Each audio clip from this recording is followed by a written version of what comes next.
जी हाँ, नरसंहार का नवा दिन है। आपके साथ मैं हूं समीर अब्बास। आर्मेनिया और अजरबैजान के बीच जारी महासंग्राम का नवा दिन और यकीन मानिए तबाही की ऐसी तस्वीरें सामने आ रही हैं कि इंसानियत भी खौफ खा जाए। दोनों तरफ से लगातार हो रहे हमले ने सेनाओं के साथ साथ आम लोगों को भी अपना शिकार बनाया है। सिविलियंस मारे जा रहे हैं। हर बीतते दिन के साथ मरने वालों का आंकड़ा बढ़ता जा रहा है और इसके साथ ही दुनिया के बड़े देश भी अब इस वर्ल्ड वॉर में उतरने का मन बना चुके हैं। ऐसा लग रहा है रूस के बाद अब फ्रांस ने तुर्की को हद में रहने का संदेश जारी कर दिया है। तुर्की की सेना अजरबैजान के साथ है और आर्मेनिया के खिलाफ जंग में उतर चुकी है। साफ है कि अब अगर रूस और फ्रांस में इस जंग में आर्मेनिया के साथ अगर ये दोनों मुल्क उतर आए तो फिर ऐसी आग लगेगी जिसे रोक पाना किसी के लिए मुमकिन नहीं होगा। हमारे साथ इस खास पेशकश को आगे बढ़ाने के लिए कई खास मेहमान जुड़ने जा रहे हैं, लेकिन उससे पहले एक बड़ी खबर आपको दे दें। आर्मेनिया अजरबैजान की जंग और भयानक हो गई है। अब रिहायशी इलाके में, जी हां, सिविलियंस इलाके में रॉकेट मिसाइल अटैक हो रहा है। ये इस वक्त की सबसे बड़ी खबर है। बहुत भीषण होती जा रही है जंग और जो जानकारी हमारे पास आ रही है वो जानकर आप चौंक जाएंगे। 15,000 से ज्यादा लोगों की जान जा चुकी है अब तक इस युद्ध में, यानी 9 दिन युद्ध का और 15,000 लोगों की मौत। अंदाजा लगाइए कि ये युद्ध कितना भीषण रूप अब ले चुका है। रिहायशी इलाकों में रॉकेट और मिसाइल अटैक किया जा रहा है। देखिए, दोनों मुल्क ये बताने की कोशिश कर रहे थे पूरी दुनिया को कि सिविलियंस इलाकों को टारगेट नहीं किया जाएगा, लेकिन अब इस युद्ध में ऐसा लग रहा है कोई नियम, कोई कायदे बचे नहीं हैं। जमकर सिविलियंस इलाकों को टारगेट किया जा रहा है और बहुत सारे आम नागरिकों की जान जा रही है। बेकसूर नागरिक मारे जा रहे हैं इस जंग में और जंग है कि रुकने का नाम नहीं ले रही है। रिहायशी इलाके में रॉकेट मिसाइल अटैक लगातार जारी है। 15,000 लोगों के मारे जाने के बाद भी यह जंग रुकने का नाम नहीं ले रही है। और बड़ी बात यह कि आज इस नरसंहार का नवा दिन है और हम TV9 भारतवर्ष पर आपके लिए लेकर आए हैं इस महायुद्ध की 9 ऐसी तस्वीरें जिसे देखकर कहीं ना कहीं इंसानियत भी खौफ खा जाए। ये 9 तस्वीरें हम आपको इंफॉर्मेशन वॉल पर अपने दिखाने की कोशिश करते हैं। ये देखिए, तोप की तबाही, किस तरह से गोले बरसाए जा रहे हैं और सैनिकों की मौत हो रही है। बहुत भीषण, बहुत भयानक तस्वीरें आर्मेनिया और अजरबैजान के जंग के मैदान से इस वक्त हमारे पास आ रही हैं और TV9 भारतवर्ष इकलौता ऐसा चैनल है जो दुनिया की सबसे बड़ी खबर पर लगातार अपनी नजर बनाए हुआ है और हर वीडियो, हर खबर सबसे पहले हम आप तक पहुंचाने की कोशिश कर रहे हैं क्योंकि यह दुनिया की सबसे बड़ी खबर है। दूसरी तस्वीर आपके सामने है, बमों से कैसी बर्बादी हो रही है, कैसे मिसाइल अटैक किया जा रहा है। ये आप देखिए इन तस्वीरों में, और घर के घर, बस्तियां तबाह हो गई हैं। ये देखिए तस्वीरें आपके सामने हैं। ये घर है जो पूरी तरह से तबाह बर्बाद हो गया है। पूरी कॉलोनी जो है वो बम के हमले में नेस्तनाबूद हो गई है। बहुत सारे सिविलियंस मारे गए हैं। ये आंकड़ा जो 15,000 का आंकड़ा आया है, ये ऐसे ही नहीं आया। 15,000 से ज्यादा लोगों की मौत सिर्फ और सिर्फ 9 दिन में। तीसरी तस्वीर हमारे सामने है, ड्रोन फाइटर्स कैसे कहर बनकर टूट रहे हैं। अजरबैजान और आर्मेनिया दोनों ही तरफ से अपने अपने दावे किए जा रहे हैं और हर पक्ष ये कह रहा है कि हमने नुकसान ज्यादा किया है, लेकिन नुकसान हो रहा है इंसानियत का, खत्म हो रही है तो इंसानियत। ये साफ इन तस्वीरों में नजर आ रहा है। ड्रोन फाइटर देखिए रात में भी कैसे बड़े बड़े हमलों को अंजाम दे रहे हैं और एक दूसरे के तरफ सैनिकों के मारे जाने का दावा तो किया जा रहा है, लेकिन जो अहम बात है वो ये कि सिविलियंस भी मारे जा रहे हैं इन हमलों में। यह सबसे दर्दनाक पहलू होता है किसी भी जंग का और इस जंग में भी यह पहलू नजर आ रहा है। चौथी तस्वीर हमारे सामने है, रॉकेट का प्रहार इन तस्वीरों में आपको नजर आएगा। देखिए बड़े बड़े रॉकेट जो हैं वो अजरबैजान में गिरे हैं। आर्मेनिया यह दावा कर रहा है कि हमने सिविलियंस इलाके में रॉकेट नहीं दागे, लेकिन अजरबैजान कह रहा है कि नहीं, ऐसा नहीं हो रहा है। सिविलियंस इलाकों को भी निशाना बनाया जा रहा है आर्मेनिया की तरफ से। ऐसा ही दावा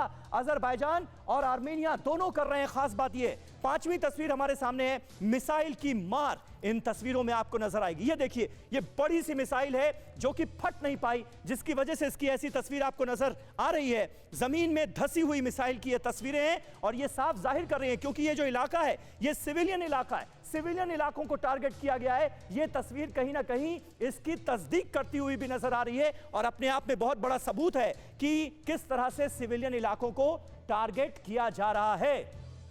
और अब आगे की 4 तस्वीरें आपको बताएंगी कि कैसे लोग परेशान हैं, जिंदगी जहन्नुम में तब्दील हो गई। आप अंदाजा लगाइए, चाहे वो अजरबैजान हो या फिर आर्मेनिया हो, जो सिविलियन इलाकों में रहने वाले लोग हैं, उन पर इस वक्त क्या बीत रही होगी। कभी भी किसी भी वक्त कोई भी मिसाइल आ जाए और उनका घर तबाह बर्बाद हो जाए, लोगों की जान चली जाए, इस डर के साए में इस वक्त लोग जीने को मजबूर हैं। कितनी बड़ी त्रासदी है। सातवीं हमारे पास तस्वीर है, वो देखिए, आशियाने किस तरह से राख हो गए। एक घर बसाने में कितना वक्त लगता है हम सब जानते हैं, लेकिन उजड़ने में मिनटों नहीं लग रहे, चंद सेकंडों में लोगों के आशियाने जो हैं वो बर्बाद हो जा रहे हैं। और इस वक्त आप देख सकते हैं किस तरह से लोगों के घर तबाह बर्बाद हो रहे हैं। ये 8वीं तस्वीर हमारे पास है। 24 घंटे लोग इस खौफ में जीने के लिए मजबूर हैं, क्योंकि रॉकेट दग रहे हैं, मिसाइलें दागी जा रही हैं और हर तरफ जबरदस्त खून खराबा हो रहा है, इंसानियत तार-तार होती हुई नजर आ रही है। ये नवीं तस्वीर, नरसंहार की नवीं तस्वीर आप देखेंगे, तबाही के बाद का आलम बहुत हद तक आप कह सकते हैं इन तस्वीरों में आपको नजर आ रहा है। जगह जगह धुएं का गुबार उठता हुआ नजर आ रहा है, बस्तियां तबाह बर्बाद हो चुकी हैं और लोग जो हैं वो मरने के लिए मजबूर हैं। इंसानियत खत्म होती जा रही है, क्योंकि दोनों देशों की तरफ से दावा यह किया जा रहा है कि हम सिविलियन इलाकों को टारगेट नहीं कर रहे हैं, लेकिन ये तस्वीरें इस बात की साफ गवाही दे रही हैं कि चाहे अजरबैजान हो या आर्मेनिया हो, हर जगह भारी संख्या में जो सिविलियंस हैं, जो नागरिक हैं, वो मारे गए हैं। अब 9 तस्वीरें आपने देखी नरसंहार की। एक बड़ी खबर सबसे पहले अब आपको बताना चाहेंगे, गांजा शहर में अटैक से अजरबैजान में जबरदस्त खौफ है, क्योंकि ये अजरबैजान का दूसरा सबसे बड़ा शहर है। आशियाने तबाह हो गए, भीषण बर्बादी हुई है। जहन्नुम जैसी जिंदगी पर एक महिला, जिससे वहां के रिपोर्टर्स ने बात करने की कोशिश की, वो कैसे रो पड़ी, ये अब आप टीवी 9 भारतवर्ष के कैमरे पर देखने जा रहे हैं। किसी भी वक्त रॉकेट और मिसाइल का डर यहां के लोगों को कैसे परेशान कर रहा है, ये आप इन तस्वीरों में देखेंगे।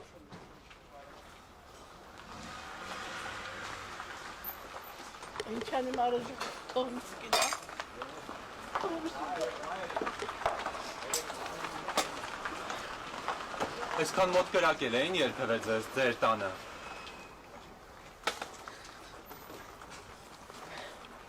Մենակ եք ապրում այստեղ։ Չէ, ամուսինիս ամենի մամաս։ Իսկ հարևանը տանը մարդ կար։ Չէ, तो देखिए अजरबैजान में भी कितना जबरदस्त नुकसान हुआ है। तस्वीरें अब हमारे पास जो आ रही हैं वो इस बात की तस्दीक करती हुई नजर आ रही हैं। हमारे साथ तमाम खास मेहमानों का पैनल जुड़ चुका है, उनसे अब आपका तारुफ करा दें। Retired major general Ashwini Shrivas साहब हमारे साथ मौजूद हैं। रणविजय आनंद आज हमारे साथ जुड़ रहे हैं, जो कि आर्मेनिया इशू के एक्सपर्ट माने जाते हैं। इसके अलावा चौधरी हामिद पोती साहब भी हमारे साथ जुड़ रहे हैं, जो कि लीडर हैं पीटीआई के, यानी पाकिस्तान की रूलिंग पार्टी के। और मनीष झा हमारे संवाददाता इस वक्त हमारे साथ मौजूद हैं। लेकिन सबसे पहले मैं अश्विनी श्रीवास साहब आपके पास आऊंगा। आज जो एक खास बदलाव नजर आ रहा है युद्ध के 9वें दिन, वो ये पहली बात जो 2 पॉइंटर्स निकलकर सामने आ रहे हैं। पहला पॉइंटर ये कि सिविलियंस इलाकों को जमकर दोनों ही तरफ टारगेट किया जा रहा है। दूसरी बड़ी बात यह कि गांजा शहर में जिस तरह से अजरबैजान के हमला किया गया है, अब ऐसा लग रहा है कि आर्मेनिया का पलड़ा भारी होता हुआ नजर आ रहा है।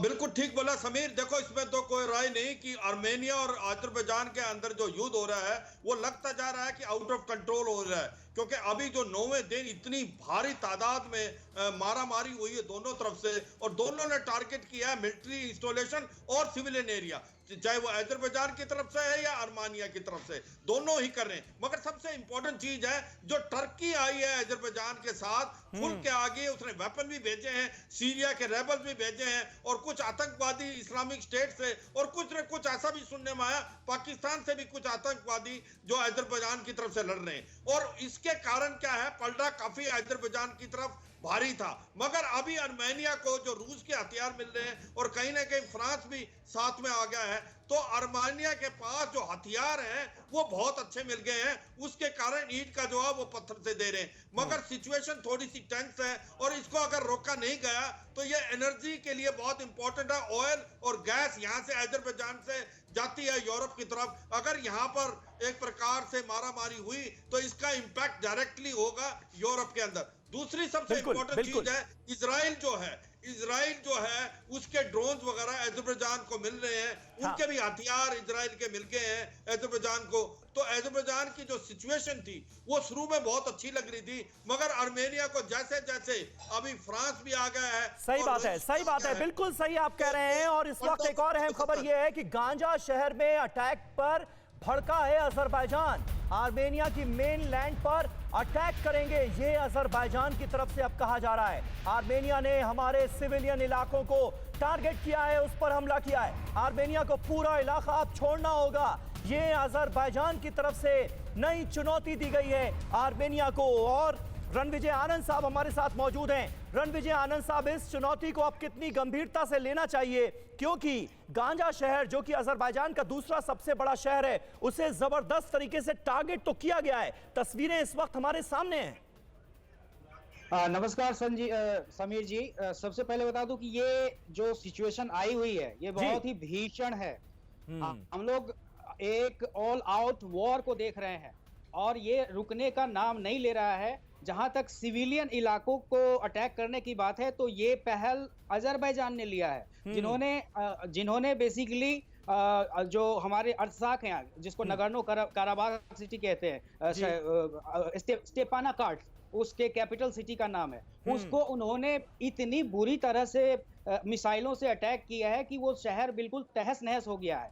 उसके जवाब में आर्मेनिया ने अपना अटैक उन पे तेज किया है। और आज अभी जस्ट मैं आधे घंटे पहले की खबर बता रहा हूं आपको, जो नगर्नो काराबाख के जो प्रेसिडेंट है मिस्टर अराइक हारुतुनियान, उन्होंने वार्निंग अभी भेजी है अजरबैजान के सिविलियंस को कि आप लोग बॉर्डर के इलाके से चले जाएं, क्योंकि अब हमारी जो अटैक है वो तेज हो जाएगी और हम लोग इसको आगे लेके और डीप इनसाइड अजरबैजान हम लोग अटैक करने वाले हैं। तो ये लड़ाई बहुत ही भीषण हो चुकी है, बहुत ही गंभीर हो चुकी है और मेरा मानना है कि इसमें जब तक इंटरनेशनल कम्युनिटी बड़ा प्रेशर नहीं लगाएगी ये आउट ऑफ हैंड हो जाएगा और ये रीजन हमारा बिल्कुल सही बात आप कर रहे हैं, बिल्कुल सही बात आप कर रहे हैं। और हमारे जो डिफेंस एक्सपर्ट हैं अश्विनी सिवाज साहब, वो भी इसी ओर इशारा कर रहे थे कि अब कहीं ना कहीं ये युद्ध आउट ऑफ कंट्रोल होता हुआ नजर आ रहा है, इसलिए बहुत जरूरी है कि इंटरनेशनल कम्युनिटी जो है वो इसमें इंटरवीन करे। एक और बड़ी खबर, अजरबैजान आर्मेनिया जंग में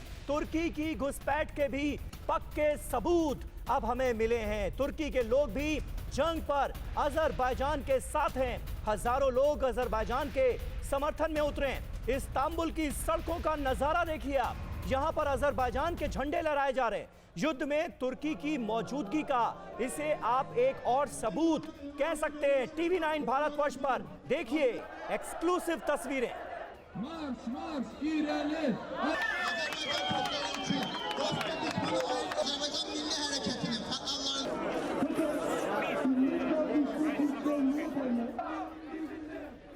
और चौधरी हामिद पोठी इस वक्त हमारे साथ मौजूद हैं इस्लामाबाद से। चौधरी हामिद, मैं आपसे जानना चाहूंगा, देखिए एक बात तो बिल्कुल साफ हो गई है कि तुर्की जो है वो इस जंग में खुलकर अजरबैजान के साथ खड़ा है और इसके एक नहीं दो नहीं सैकड़ों सबूत अब मौजूद हैं। पाकिस्तान का क्या रोल है और क्या यह बात सही है, जैसे कि लगातार खबरें आ रही हैं कि कुछ आतंकवादी संगठन जो हैं वो एक्टिव हो चुके हैं और पाकिस्तान के कई आतंकियों को अजरबैजान की हेल्प के लिए युद्ध के मैदान में भेजा जा चुका है? बिस्मिल्लाहिर्रहमानिर्रहीम समीर, ये बिल्कुल ही प्रोपेगेंडा है कि तुर्की से कुछ लोग और पाकिस्तान से, देखें ये जो लड़ाई हो रही है, जंग हो रही है, ये अजरबैजान और उनके दरमियान और आर्मेनिया के दरमियान हो रही है। और आप दुनिया जानती है कि आर्मेनिया ने उनके इलाके पे कब्जा किया हुआ था, जिसकी वजह से कल तक की तो इतलात ये थी कि अजरबैजान ने अपने इलाके वापस कर लिए और जो फौजें जब पिस्पा हुई तो वह वापस शहरों की तरफ गई, जिसकी वजह से ये जो आप कह रहे हैं जी कि कल वहाँ पे शहर पे हमला किया गया। हकीकत ये है कि पाकिस्तान का हमेशा मौक़िफ़ ये रहा है कि जिसका हक गजब करेगा पाकिस्तान उसका साथ नहीं देगा।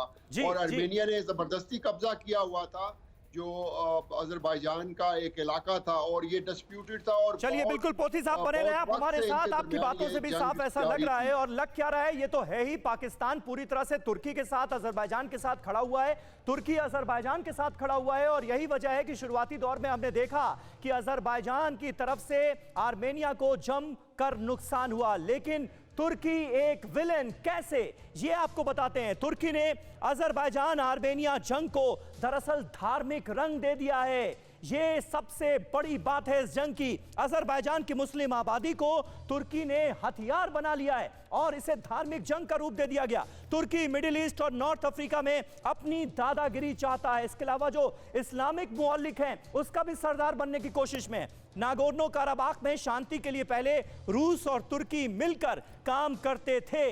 मिडिल ईस्ट में वर्चस्व को लेकर रूस और तुर्की के रिश्ते बिगड़े हैं। यह भी सबको पता होना चाहिए ताकि आपको समझ में आए कि यह युद्ध भीषण रूप क्यों लेता जा रहा है। अब रूस की भी सुनने के लिए तैयार नहीं दिख रहा है तुर्की, और यही बात जो है रशिया और तुर्की के बीच मतभेद की सबसे बड़ी वजह है। जो युद्ध स्थानीय स्तर पर खत्म हो सकता था, तुर्की की वजह से बहुत विकराल रूप लेता हुआ इस वक्त नजर आ रहा है। तो तुर्की को विलेन क्यों ना माना जाए, यह एक बड़ा सवाल है। अश्विनी सिवाज साहब हमारे साथ मौजूद हैं। सिवाज साहब के पास मैं जाऊंगा ये जवाब लेकर, लेकिन उससे पहले एक और बड़ी खबर। रूस के बाद तुर्की को फ्रांस की वार्निंग सामने आई है, और ये वार्निंग क्या है ये भी आप जान लीजिए। रूस के बाद अब तुर्की भी वार्निंग दे रहा है फ्रांस को। तुर्की ने सीमा रेखा पार की है, ये फ्रांस की तरफ से कहा गया है। तुर्की की हरकतें अब बिल्कुल भी एक्सेप्टेबल नहीं है, इन्हें स्वीकार नहीं किया जाएगा। जंग में तुर्की के आने से फ्रांस भड़का हुआ नजर आ रहा है। रूस के बाद अब तुर्की को फ्रांस की ये वार्निंग नजर आई है। यानी आप देखिए, सबसे बड़ी और सबसे चिंताजनक बात आप कह सकते हैं कि अब दुनिया दरअसल दो धड़ों में बंटती हुई नजर आ रही है। कुछ लोग सवाल उठा रहे थे कि इसे वर्ल्ड वॉर क्यों कहा जा रहा है। वर्ल्ड वॉर की आशंका लगातार बनी हुई है। आप स्थितियां देखिए जो सामने आ रही हैं, उसके बाद इसे और क्या कहा जाए, ये एक बड़ा सवाल है। वहीं भारत का दुश्मन देश तुर्की युद्ध भूमि में जोर जोर से घुस तो गया, लेकिन अब उसकी मुसीबतें बढ़ने वाली हैं। खासतौर से फ्रांस की एंट्री में के बाद क्या स्थितियां होने वाली हैं, कैसे चीजें बदल रही हैं, ये जरा हम आपको दिखाने की कोशिश करते हैं। ये देखिए, फ्रांस की एंट्री से फंस गया है तुर्की। तुर्की के जिहादी लड़ाकों को भेजने का फ्रांस विरोधी है, जबरदस्त विरोध कर रहा है। और फ्रांस और तुर्की के बीच अगर रिश्ते बिगड़े तो क्या अंजाम हो सकता है। फ्रांस इस्लामिक कट्टरवाद और अलगाववाद का हमेशा से ही विरोधी रहा है, इसमें कोई नई बात तो है नहीं। पूरी दुनिया को इस्लामी कट्टरपंथ से लड़ने की जरूरत है। इमैनुअल मैक्रो ये बात बार बार जोर देकर कह रहे हैं। तुर्की ने हद पार की है, जो अब स्वीकार नहीं होगा, ये फ्रांस की तरफ से कहा जा रहा है। हदें पार ना करे तुर्की। आतंकवाद की समस्या से परेशान रहा है फ्रांस। फ्रांस की कुल जनसंख्या में करीब 60 से 65 लाख मुस्लिम आबादी है। इमैनुअल मैक्रो ने फ्रांस में विदेशी इमामों के आने पर रोक लगा दी थी तो कट्टरपंथ देश में ना बढ़े, इसको लेकर फ्रांस ने बहुत सारी कोशिशें की हैं। और अब तुर्की के रोल को लेकर फ्रांस सवाल उठा रहा है। तुर्की एक विलेन क्यों ना कहा जाए। मनीष झा हमारे साथ मौजूद हैं। मनीष, इस बड़े सवाल का क्या जवाब आपके पास? देखिए समीर, इसमें कोई दो राय नहीं कि इस पूरे घटनाक्रम का अगर एक कोई विलेन है तो वो टर्की है। टर्की के प्रेसिडेंट अर्दोगान है, और ये बात पूरी दुनिया समझ भी रही है। और इस मामले में निश्चित तौर पर अगर सबसे सीधा और स्पष्ट तरीके से किसी ने टर्की के प्रेसिडेंट को और टर्की को चेतावनी दी है तो वो फ्रेंच प्रेसिडेंट मैक्रा है। लेकिन मुझे ताजुब इस बात को लेकर हो रहा है कि फ्रांस रूस के इस मामले में लगातार चेतावनी के बावजूद, जैसा कि आपको याद होगा कि पिछले हफ्ते हम लोग यही बात कर रहे थे कि यूएनएससी की मीटिंग के बाद भी अगर 2-3 दिन में यह मामला नहीं सुलझता है तो आने वाले हर बीते दिन के साथ स्थिति भयावह होगी। और दुर्भाग्यपूर्ण तरीके से वो सच साबित हुआ। और आज जब जंग समूचा फैलता जा रहा है जिससे कि यूरोप के कई और देश प्रभावित हो सकते हैं, तब भी अगर P5 कंट्री केवल मूक दर्शक बने रहते हैं तो ये जिम्मेदारी उनकी भी बनती है। तब वो विलन वो भी कहलाएंगे और तब विलन यूएन का सिक्योरिटी काउंसिल भी होगा, जिसके रिजोल्यूशन के नाम पर अजरबैजान और टर्की बिल्कुल बिल्कुल बिल्कुल, मैं इसी पर आना चाह रहा था कि यूएन के सिक्योरिटी काउंसिल का क्या रुख होना चाहिए। हमारे साथ अश्विनी श्रीवास्तव साहब मौजूद हैं। श्रीवास्तव साहब, आपको याद होगा यूएनजीए के मंच पर प्रधानमंत्री नरेंद्र मोदी ने जब यह मुद्दा उठाया था तो पूरे देश में दिल खोलकर उसका समर्थन किया गया था। बहुत वाजिब सवाल उठाए थे प्रधानमंत्री मोदी ने कि जब दो देशों में जंग होती रहती है उस वक्त जो यूएन का रोल होना चाहिए वो रोल क्या यूएन की तरफ से निभाया जा रहा है क्या? ये बड़ा सवाल आज देखिए एक बार फिर उठ खड़ा है।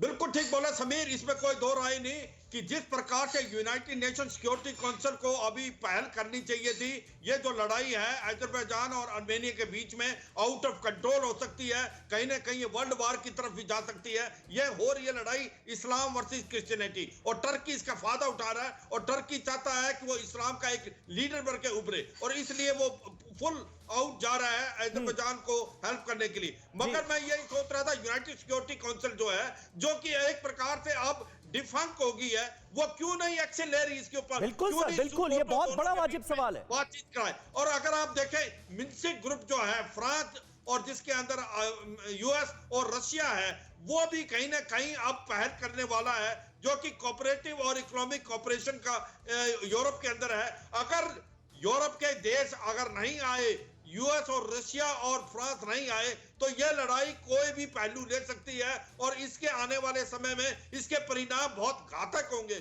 क्योंकि यह ऑयल रिच और एनर्जी रिच एरिया है। बिल्कुल सर, घातक होंगे और घातक अभी नजर आ रहे हैं। 15,000 से ज्यादा लोगों की जान जा चुकी है, लोगों की जान जा रही है, मौतें हो रही हैं, जो छोटे मासूम बच्चे हैं वो मारे जा रहे हैं, सिविलियंस मारे जा रहे हैं। और यूएन सिक्योरिटी काउंसिल का रोल क्या है? निश्चित तौर पर यह सवाल उठना चाहिए और उठेगा भी। अब जंग में उतरे हैं सीरिया के फाइटर जेट्स, यह भी एक अहम खबर इस वक्त हमारे पास आ रही है। ये बड़ी ब्रेकिंग न्यूज, जंग में सीरिया के फाइटर जेट्स भी अब उतर आए हैं। आपको पता ही है सीरियाई जो लड़ाके हैं वो पहले से ही अजरबैजानी सेना के साथ हैं। पाकिस्तान, तुर्की, सीरिया अब खुलकर जंग के मैदान में नजर आ रहे हैं। आर्मेनिया को रूस और फ्रांस का सपोर्ट है, लेकिन आप देखिए कि सीरिया हो या फिर तुर्की अजरबैजान के साथ खुलकर खड़े हुए नजर आ रहे हैं और युद्ध के मैदान में शाना बशाना होकर साथ दे रहे हैं। यह सबसे बड़ी बात है, क्योंकि फ्रांस और रशिया जैसे मुल्क जो हैं वो अभी खुलकर सामने नहीं आए हैं, युद्ध के मैदान में आर्मेनिया के साथ खड़े नहीं हो गए। लेकिन ये दोनों मुल्क तो सीधे सीधे जंग के मैदान में साथ दे रहे हैं अजरबैजान के। अब आपके लिए यह जानना बहुत अहम है कि कौन किसके साथ है। आर्मेनिया, अमेरिका, रशिया, ईरान और फ्रांस, इनको आप एक तरफ कर दीजिए। इसके अलावा जो रुख है वो हम आपको दिखाने की कोशिश कर रहे हैं। अजरबैजान के साथ इजराइल इस तरह से है क्योंकि इजरायली हथियार का इस्तेमाल अजरबैजान कर रहा है। आर्मेनिया के साथ ईरान खड़ा हुआ नजर आ रहा है। दो गुटों में कैसे बटी है दुनिया, यह जानना बहुत जरूरी है। आर्मेनिया के साथ फिलहाल आप कह सकते हैं जो रुख है उसके हिसाब से भारत है, और अजरबैजान के साथ इजराइल इस नजरिए से क्योंकि इजरायली हथियारों का इस्तेमाल हो रहा है। लेकिन बड़ी बात यह कि आर्मेनिया के साथ अमेरिका और अजरबैजान के साथ तुर्की इस वक्त खड़े हुए नजर आ रहे हैं। चौधरी साहब हमारे साथ मौजूद हैं, पाकिस्तान से पीटीआई के स्पोक्स पर्सन हैं। चौधरी साहब ये बताइए कि आने वाले वक्त में मुस्तकबिल क्या देख रहे हैं आप? जंग तो भीषण होती जा रही है, क्या आप भी ये चाहेंगे कि इस मौके पर यूएन को इंटरवीन करना चाहिए ताकि जंग और भीषण रूप ना ले और लोगों की जान ना जाए? देखें ज़मीर, अगर यूनाइटेड नेशन अपने काम सही तरीके से फंक्शनल करती तो ये दुनिया में जितने भी डिस्प्यूट हैं वो आज कम होते। और हकीकतन इसमें कोई शक नहीं कि पूरी दुनिया ये मान रही है कि उन्होंने अजरबैजान की आर्मेनिया ने कब्जा किया हुआ है और वो कब्जा यूनाइटेड नेशन की प्लेटफॉर्म से रिजोल्व होना चाहिए था, मगर वो ना हुआ, जिसकी वजह से ये जंग शुरू हुई। और इसमें कोई शक नहीं है कि जिस वक्त तक यूनाइटेड नेशन अपनी जो जिम्मेदारियां नहीं निभाएगी, ये चीज़ें दुनिया में किसी वक्त भी ये रिजोल्व नहीं होंगी। आपके सामने यूनाइटेड नेशन की जो पुरानी रेजोल्यूशंस हैं जिसमें कश्मीर है, फ़लस्तीन है, इन सब की तरफ यूनाइटेड नेशन ने अपनी आंखें बंद की हुई हैं। और दुनिया में अगर अमन चाहिए यूनाइटेड नेशन को, तो ये आउटस्टैंडिंग जो डिस्प्यूट है वो रिजोल्व करें। और दूसरा, ये जो खित्ते चढ़ाई करके दूसरे मुल्कों के ये कब्जे में लेते हैं, ये नहीं होना चाहिए। अभी कल तक तो इतलात यही थी कि अजरबैजान ने जो अपने इलाके हैं वो वापस ले लिए और आर्मेनिया की फौज वापस पिस्पा हो गई है। और ये जो आप शक्ल जाहिर कर रहे हैं जी कि ये वर्ल्ड वॉर बनती जा रही है, ऐसी कोई बात नहीं। ना ये इस्लामिक वॉर है, ना ही क्रिश्चियनिटी की वॉर है, ये एक डिस्प्यूटेड टेरिटरी की वॉर है जिस पे आर्मेनिया ने कब्जा किया हुआ था अजरबैजान की जगह पे। और इसमें कोई शक नहीं कि इखलाकी सपोर्ट जो पाकिस्तान की है वो अजरबैजान के साथ थी, है और रहेगी। ठीक है चौधरी साहब, बने रहे आप हमारे साथ। पाकिस्तान का रुख हम आपसे समझने की कोशिश करते रहेंगे, इस वॉर में क्या है। इस बीच एक और बड़ी खबर, एयर स्ट्राइक से भड़के आर्मेनिया का काउंटर अटैक हो गया है। अजरबैजान के 124 यूएवी और 14 हेलीकॉप्टर बर्बाद कर दिए हैं आर्मेनिया ने।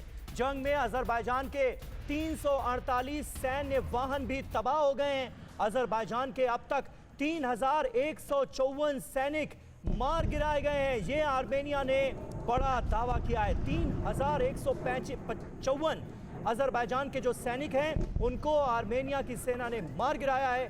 हमले में इतने सैनिकों की जान गई है, ये बड़ा दावा अब किया गया है आर्मेनिया की तरफ से।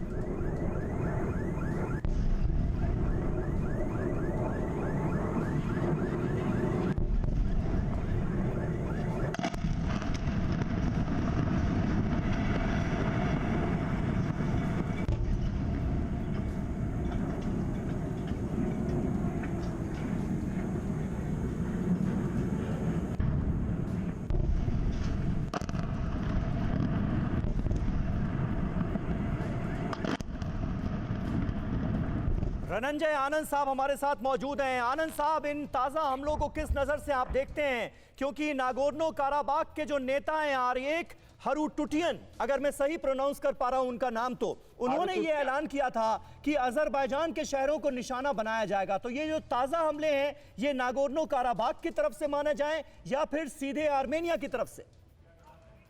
नहीं, ये आर्मेनिया की तरफ से कोई अटैक नहीं है। ये नगोर्नो कराबाख, जिसको रिपब्लिक ऑफ आर्थसाख ये लोग कहते हैं।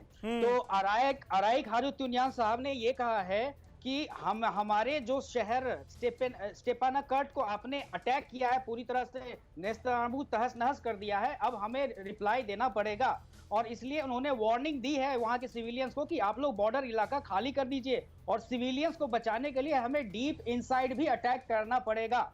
लेकिन सबसे बड़ी बात यह है, यहाँ पे मैं बता दूं कि जब आर्मेनिया के प्रधानमंत्री निकोल पाशिन्यान ने अपना एड्रेस किया था नेशन को, तो उन्होंने सरदाराबाद याद किया था अपने एड्रेस में। सरदाराबाद 100 साल पहले की वो घटना है जिसमें कि लगभग 200 प्लस आर्मेनियंस ने टर्की के एक बहुत बड़े आर्मी को अकेले संभाला था और उनको आर्मेनिया आने से पहले रोक दिया था। तो उनके लिए ये लड़ाई किसी जमीन के लिए नहीं है, किसी को कैप्चर करने के लिए नहीं है। उनकी ये लड़ाई अपने घर को सुरक्षित रखने की है, अपने अस्तित्व को सुरक्षित रखने की लड़ाई है। और वो उन लोगों का सीधा सीधा यही कहना है कि आर्मेनिया अजरबैजान से नहीं लड़ रहा है। ठीक है, लेकिन आनंद अजरबैजान के जो राष्ट्रपति हैं हिकमत साहब, उन्होंने बाकायदा वीडियो ट्वीट किया है, उसमें तबाही दिखाई है किस तरह से गांजा में हुई है और उसके लिए आर्मेनिया को जिम्मेदार ठहराया।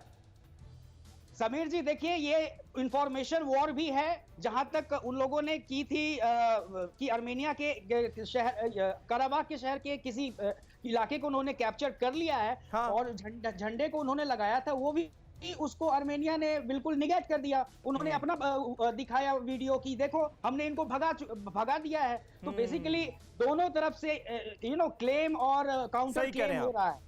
तो बेसिकली जब तक युद्ध पूरी तरह से समाप्त नहीं हो जाए तो दोनों के बात में कितनी सच्चाई है, सही बात है। दोनों तरफ से अपने अपने दावे किए जा रहे हैं और बताने की कोशिश ये की जा रही है कि हम ज्यादा ताकतवर हैं, हम ज्यादा मजबूत हैं। लेकिन अब हम आपको इस वॉर की, इस महायुद्ध की 10 बड़ी तस्वीरें दिखाने जा रहे हैं, उन पर डालिए एक नजर। और ये देखिए, एक एक करके आ गई युद्ध की बड़ी तस्वीरें। आर्मेनिया वर्सेस अजरबैजान, भीषण घमासान जंग का आज नवा दिन है और आपके सामने हैं ये 10 तस्वीरें भीषण तबाही की, जो बता रही हैं कि ये जंग अब रुकनी चाहिए। ये दुनिया चाहती है लेकिन दोनों देश मानने के लिए तैयार नहीं है। भीषण तबाही इस वक्त जारी है और आप अंदाजा लगाइए 1000 नहीं, 2000 नहीं, 15,000 से ज्यादा लोगों की अब तक जान ले चुका है ये युद्ध। और ये युद्ध अभी भी जारी है, जंग अभी भी जबरदस्त तरीके से चल रही है। दोनों मुल्कों के बीच आर्मेनिया के 4200 सैनिक मारे गए हैं, अजरबैजान के 3000 सैनिक मारे गए हैं। इसके अलावा आर्मेनिया ने सैनिकों को जंजीरों से बांध लिया है, जिन सैनिकों को पकड़ा गया है। अजरबैजान पर बरसाए गए हैं बम। गांजा शहर जो कि दूसरा सबसे बड़ा शहर है, उस पर हमला किया गया है। आर्मेनिया पर बरसाए गए हैं रॉकेट अजरबैजान की तरफ से और हर तरफ बर्बादी ही बर्बादी नजर आ रही है। अजरबैजान का ड्रोन से अटैक भी आप इन तस्वीरों में देखेंगे और आर्मेनिया के सैनिक कैंप किस तरह से तबाह किए गए वो भी आपको तस्वीरों में नजर आएगा। और बड़ी खबर, ब्रेकिंग न्यूज, आर्मेनिया के हमलों से दहशत में अजरबैजान है। अजरबैजान के राष्ट्रपति का अब तक का सबसे बड़ा बयान सामने आया है। विवादित इलाकों से बाहर जाए आर्मेनिया, ये राष्ट्रपति कह रहे हैं अजरबैजान के। काराबाख से वापस निकले तब होगा युद्ध विराम, ये कहा गया है अजरबैजान के राष्ट्रपति की तरफ से। अश्वनी सिवाज साहब हमारे साथ मौजूद हैं। सिवाज साहब, क्या आने वाले वक्त में सीज फायर के संकेत मिलते हुए नजर आ रहे हैं अजरबैजान के राष्ट्रपति के इस बयान से?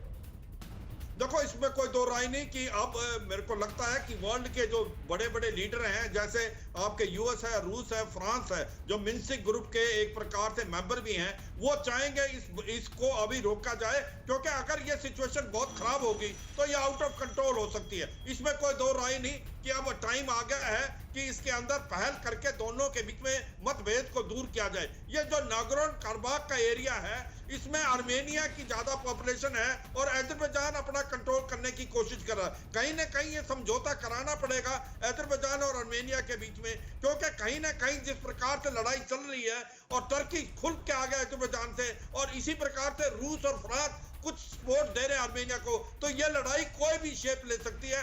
इसलिए मुझे लगता है अब यूएस, फ्रांस और रूस पहल करके इसको कहीं ना कहीं बातचीत के पेपर पर लाए, और ये अगर रहती है आउट ऑफ कंट्रोल तो ऑयल और एनर्जी में जो नागोर्नो कराबाख से पाइपलाइन जारी है वो भी हो सकता है डेंजर में आ जाए। तो आने वाले समय में एक प्रकार भयानक रूप ले सकती है अगर ये लड़ाई आउट ऑफ कंट्रोल होती है। तो अब टाइम आ गया है कि यूएस, रशिया और फ्रांस मिलके एक प्रकार समझौता कराएं।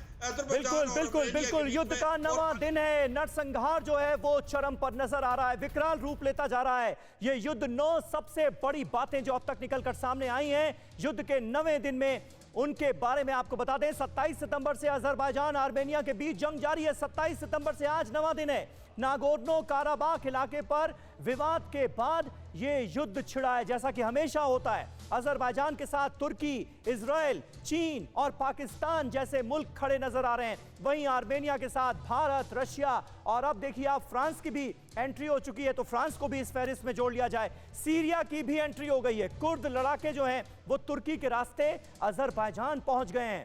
इसके अलावा युद्ध में किलर ड्रोन, यूएवी, रॉकेट, बख्तरबंद गाड़ियों का इस्तेमाल किया जा रहा है और दोनों तरफ से बर्बादी जो है वो चरम पर पहुंच चुकी है। अजरबैजान में संघर्ष के दौरान 3154 लोगों की मौत हुई है। 3154। आर्मेनिया में अब तक 6000 से ज्यादा की मौत हो चुकी है, यह जानकारी मिल रही है। अजरबैजान का दूसरा बड़ा शहर गांजा युद्ध की चपेट में आ चुका है। आर्मेनिया ने ताबड़तोड़ हमले किए हैं, लेकिन कहा यह जा रहा है कि हमले काराबाख की तरफ से हुए हैं। असलियत क्या है कोई नहीं जानता। आर्मेनिया जा रहे हथियारों से भरे ट्रक भी इस बीच लूट लिए गए हैं। देखिए ये एक और ताजा खबर आ गई। जाफराइल में तैनात सैनिकों के पास ये हथियार भेजे जा रहे थे और इन्हें लूट लिया गया है। गाड़ियों में रखे थे बड़ी मात्रा में हथियार और गोला बारूद। एक और अहम तस्वीर, वॉर जोन से लेटेस्ट वीडियो TV9 भारतवर्ष पर। आर्मेनिया का अजरबैजानी सैनिकों पर लूटपाट का आरोप है। आर्मेनिया यह कह रहा है कि देखिए अजरबैजानी सैनिकों ने क्या किया, लूटपाट पर आमादा हो गए। अजरबैजानी सैनिक पहले से ही ये आरोप लग ही रहे हैं कि तुर्की ने आतंकी संगठनों की मदद ली है, आईसिस के लड़ाके भी वहां पर पहुंच चुके हैं। ये आरोप अजरबैजान पर ऑलरेडी लग रहे हैं। तुर्की की तरफ पर ये आरोप लग रहे हैं और आर्मेनिया की तरफ से लगाए जा रहे हैं। First on TV9 Bharatvarsh war zone से ये लेटेस्ट वीडियो आपके सामने।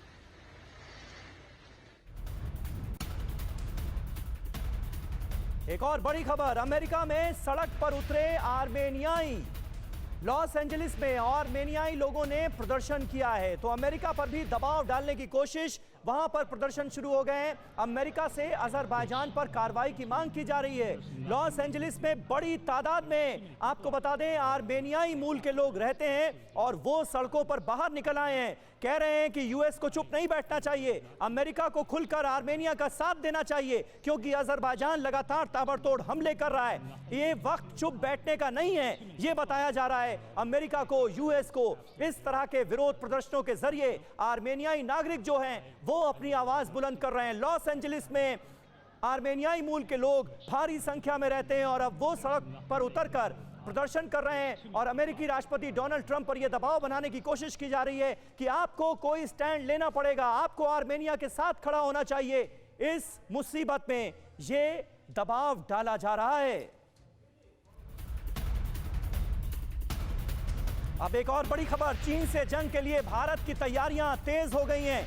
रूस से ऊंचाई पर कारगर हल्के टैंक खरीदेगा भारत। ये देखिए, भारत चीन टकराव से जुड़ी हुई इस वक्त की एक बड़ी खबर आ रही है। इसी बीच लाइट टैंक खरीदने के लिए रशिया से बातचीत चल रही है, तो भारत अपनी सेना की ताकत को मजबूत करने की कोशिश में लगातार नजर आ रहा है और रूस से 2 दर्जन ऐसे टैंक खरीद सकता है भारत। ये बड़ी खबर हमारे पास आ रही है, यानी सेना को मजबूत करने की एक और बड़ी कोशिश हिंदुस्तान की सरकार की तरफ से। बहुत मारक होंगे ये टैंक। रूस से 2 दर्जन ऐसे टैंक खरीद सकता है भारत। भारत आएगा चीन और पाकिस्तान का दुश्मन। ये खबर, ये खुशखबरी जल्द ही हम सबके सामने आ सकती है।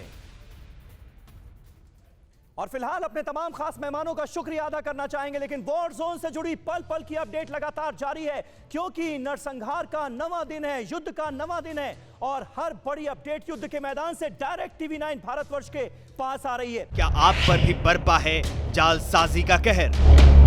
सपने टूटे आपके, न घर के न घाट के। क्या आप भी हुए हैं धोखाधड़ी के शिकार? भेजिए अपनी आप बीती lootkhar@tv9.com पर। देखिए रोज रात 9:30 बजे। फिक्र आपकी,